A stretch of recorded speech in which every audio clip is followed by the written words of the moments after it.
Bonjour à tous, on se retrouve aujourd'hui pour une vidéo qui va traiter de la question des banques dans lesquelles vous pouvez opérer pour gérer votre vie au quotidien, mais aussi pour gérer vos investissements financiers. Puisque bien choisir sa banque, effectivement, c'est essentiel.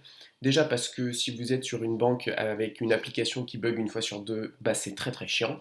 Et surtout parce que la banque, c'est aussi une source de coûts potentiels avec des frais qui peuvent être extrêmement importants, même si ça paraît pas beaucoup, 40 euros par an, des pourcentages par-ci par-là sur des frais de tenue de compte, et bien ça peut très vite chiffrer. Et c'est pour ça que c'est important, notamment dès qu'on est au début de sa vie d'investisseur, de faire le bon choix au niveau de sa banque et de son courtier en investissement, de manière à avoir la meilleure performance.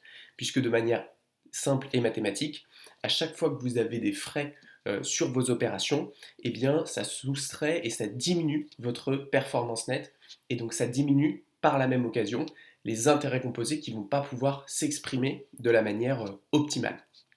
Alors pour un peu de contexte, comme beaucoup d'entre vous, et je suis sûr encore aujourd'hui, pendant très longtemps j'étais dans la banque finalement que je n'avais pas forcément choisie, c'est-à-dire la banque dans laquelle mes parents avaient ouvert un compte à mon nom quand j'étais mineur, à savoir la banque postale. Et pour discuter avec beaucoup de mes camarades et de mes collègues de mon âge, on est encore extrêmement nombreux à avoir nos comptes, que ce soit à la Banque Postale, au Crédit Agricole, à la Société Générale. En fait, ces banques physiques extrêmement connues, extrêmement bien implantées, dans lesquelles effectivement nos parents avaient leurs actifs parce que à l'époque c'est à peu près tout ce qu'il y avait. Et donc, logiquement, ils ont ouvert des comptes au nom de leurs enfants à ces banques-là. Et dès qu'on est majeur, effectivement, on se retrouve avec ce compte-là. Et a priori, quand on a 18 ans, on a d'autres chats à fouetter que d'essayer de changer de banque tout de suite. Néanmoins, c'est quand même une bonne idée de s'y intéresser. Et on va voir pourquoi. Alors, dans mon cas, je vais vous présenter aujourd'hui mon avis après plusieurs années d'utilisation sur la banque que j'avais choisie justement pour quitter la banque postale, à savoir la banque en ligne que vous connaissez sans doute parce qu'elle est extrêmement connue, extrêmement reconnue, c'est Boursorama. Donc l'idée c'est que vous puissiez aussi avoir mon avis et que vous puissiez faire vos recherches de votre côté pour savoir si c'est pertinent et si vous êtes dans une banque physique c'est très probablement pertinent de changer de banque pour avoir quelque chose de plus agréable, de plus ergonomique et de moins coûteux surtout. Donc, pour commencer, il y a vraiment la question de la flexibilité qui se pose au niveau de la banque, c'est-à-dire que il faut bien comprendre que l'intérêt de Boursorama, c'est que par exemple, c'est une banque qui va avoir les deux casquettes, c'est-à-dire que c'est une banque de dépôt qui va vous permettre effectivement d'avoir vos comptes, de domicilier vos revenus, d'avoir vos livrets, mais c'est aussi une banque qui propose de nombreux services d'investissement. C'est-à-dire qu'au niveau de cette banque, vous pouvez effectivement ouvrir un PEA, un plan épargne action pour investir, vous pouvez ouvrir votre assurance vie, vous pouvez ouvrir un compte titre ordinaire pour acheter tout type de produits financiers, mais c'est pas tout.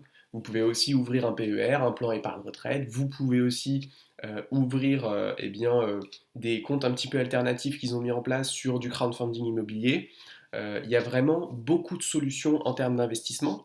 Et donc l'intérêt, c'est que finalement sur une seule plateforme, vous allez pouvoir simplifier enfin, un peu vos opérations et avoir un petit peu la gestion du quotidien et en même temps la gestion de vos investissements et tout ça au même endroit.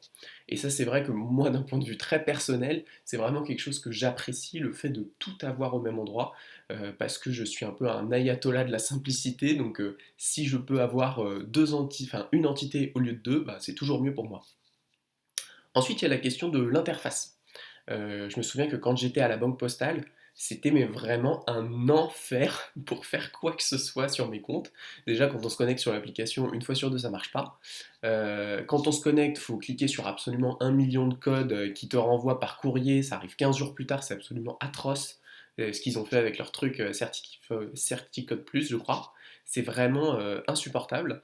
Et donc c'est très difficile rien que de naviguer sur ces comptes, d'avoir les relevés d'activité, etc.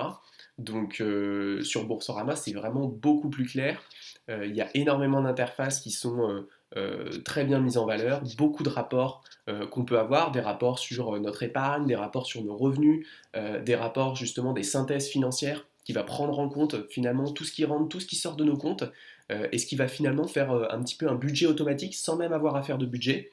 Vous allez pouvoir savoir combien rentre, combien sort, dans quelle catégorie, est-ce que vous dépensez plus sur des magasins, est-ce que vous dépensez plus sur du logement, etc.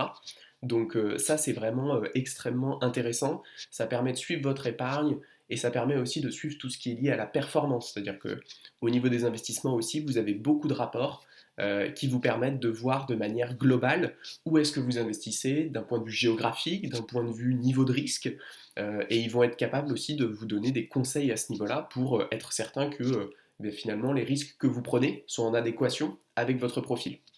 Donc ça, vraiment, l'interface, je crois que c'est un des points majeurs de Boursorama, même par rapport à ses concurrents en ligne.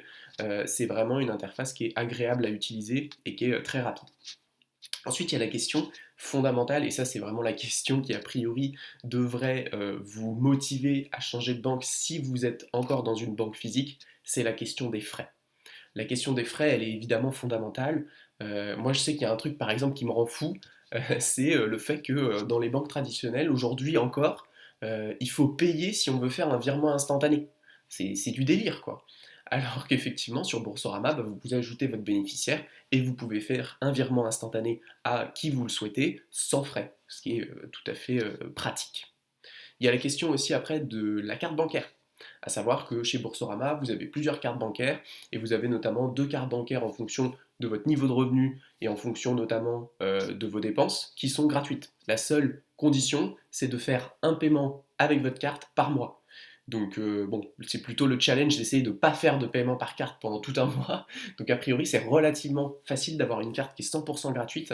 Et ça peut très vite chiffrer, hein, parce que voilà, dans votre banque, peut-être que vous payez 12 euros par an pour votre carte, mais peut-être que vous payez 40 euros par an.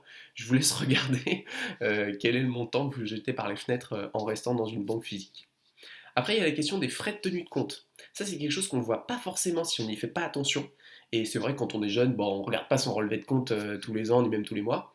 Et ben en fait, les frais de tenue de compte, c'est probablement ce qui vous coûte le plus cher, notamment si vous avez un minimum d'épargne. Que ce soit effectivement sur notamment des comptes en investissement, il faut savoir que les banques traditionnelles, moi je me souviens sur la banque postale, eh bien il y a vraiment des frais de gestion juste du compte, c'est-à-dire que concrètement la banque postale vous prend un pourcentage de toute votre épargne sur votre PEA tous les ans. Alors je me souviens plus du montant, mais même admettons ce soit 0,1%, et il me semble que c'est beaucoup plus que ça veut dire que c'est 1 pour 1000. Donc ça veut dire que si vous avez 100 000 euros sur votre PEA, gratuitement, tous les ans, ils vous prennent 100 euros. Voilà, c'est gratos. Donc ça, il faut savoir effectivement que sur la plupart des banques en ligne, et notamment chez Boursorama, bah, vous avez tout simplement pas de frais de tenue de compte, hein, c'est absolument gratuit. Ensuite, ce qui est intéressant aussi, et ça j'en ai fait l'expérience, c'est vrai qu'on est toujours un petit peu refroidi par l'idée de changer de banque parce qu'on se dit ça va être compliqué, peut-être que mon téléphone, bah, j'ai donné mon RIB de l'ancienne banque, etc. Ce qu'il faut savoir, c'est qu'il y a un système qu'ils appellent EasyMove. En fait, ça permet de transférer votre domiciliation. Donc en gros, vous donnez votre nouveau RIB, votre ancien RIB à Boursorama, et vous leur laissez faire le travail. C'est-à-dire que c'est Boursorama qui va contacter tous les organismes finalement qui soit versaient de l'argent, soit prélevaient de l'argent automatiquement sur votre ancien RIB pour leur dire attention, il y a un changement de banque, voici le nouveau RIB, c'est ici qu'il faut prendre l'argent, c'est ici qu'il faut le donner. Donc ça c'est extrêmement efficace, moi j'ai eu zéro problème effectivement sur la bascule, et ça c'est vrai que c'est extrêmement agréable parce qu'on n'a pas envie de passer des heures au téléphone pour appeler tous les organismes et se dire ah merde j'ai oublié les impôts, ils sont en train de chercher l'argent sur un autre compte mais en fait il n'y a plus d'argent, c'est relou quoi. Donc ça, c'est aussi très facile. Et il faut savoir qu'il y a eu aussi beaucoup de lois hein, lors des à peu près 10 dernières années qui ont vraiment facilité la transition et les mouvements entre les banques. Donc au même titre que changer d'opérateur téléphone aujourd'hui, c'est vraiment très facile. Changer de banque, c'est aujourd'hui très facile. Enfin, il y a la question des frais de courtier, notamment si vous investissez, et c'est ce que je vous conseille de faire. Il faut savoir qu'effectivement, les banques sont en mesure de prendre un pourcentage pour chaque achat et chaque vente de produits financiers. Là encore une fois, les banques en ligne sont de manière générale beaucoup plus performantes et prennent beaucoup moins de frais que les banques physiques. Et donc Boursorama fait partie de ces banques-là qui prennent des frais relativement minimums. Et en fait, ça s'explique très bien, hein, c'est relativement simple, c'est-à-dire que concrètement, pourquoi les banques en ligne chargent plus? C'est pas parce qu'elles veulent faire plus d'argent, c'est parce qu'elles ont beaucoup plus de charges. Parce qu'il faut payer les locaux, parce qu'il faut payer les personnes, alors que les banques en ligne, concrètement, elles ont juste besoin d'un service informatique efficace et d'un service client téléphonique pour répondre aux différentes questions. Et enfin, il y a la question des bonus. Ce qu'il faut savoir, c'est qu'en plus de tous ces avantages-là, quand vous changez de banque, très souvent, vous pouvez avoir des offres qui sont intéressantes et concrètement, la banque vous donne de l'argent pour devenir son client. Et notamment, Boursorama, c'est entre autres pour ça que j'avais choisi à l'époque, c'est probablement la banque qui donne les meilleurs bonus. Aujourd'hui et depuis assez longtemps, ils donnent un bonus de 130 euros dès que vous vous inscrivez sur Boursorama, selon un code de parrainage, et que vous prenez votre carte bancaire qui, je le rappelle, est gratuite avec eux. Donc c'est pour ça que je vais mettre en lien en description, n'hésitez pas, mon code parrainage, donc c'est GULA 3888, et puis je vous mets un lien comme ça, si vous cliquez dessus, vous arrivez directement sur la page qui est liée au parrainage et qui vous permet d'avoir la liste des documents qu'il faut communiquer à Boursorama si jamais vous souhaitez changer de banque, et comme ça vous pourrez gagner 130 euros dès l'ouverture de votre compte. N'hésitez pas à me dire ce que vous en pensez de cette banque, s'il y en a qui sont déjà chez Boursorama, en commentaire, et à me poser des questions. Si vous en avez, je vous dis à ciao pour la prochaine.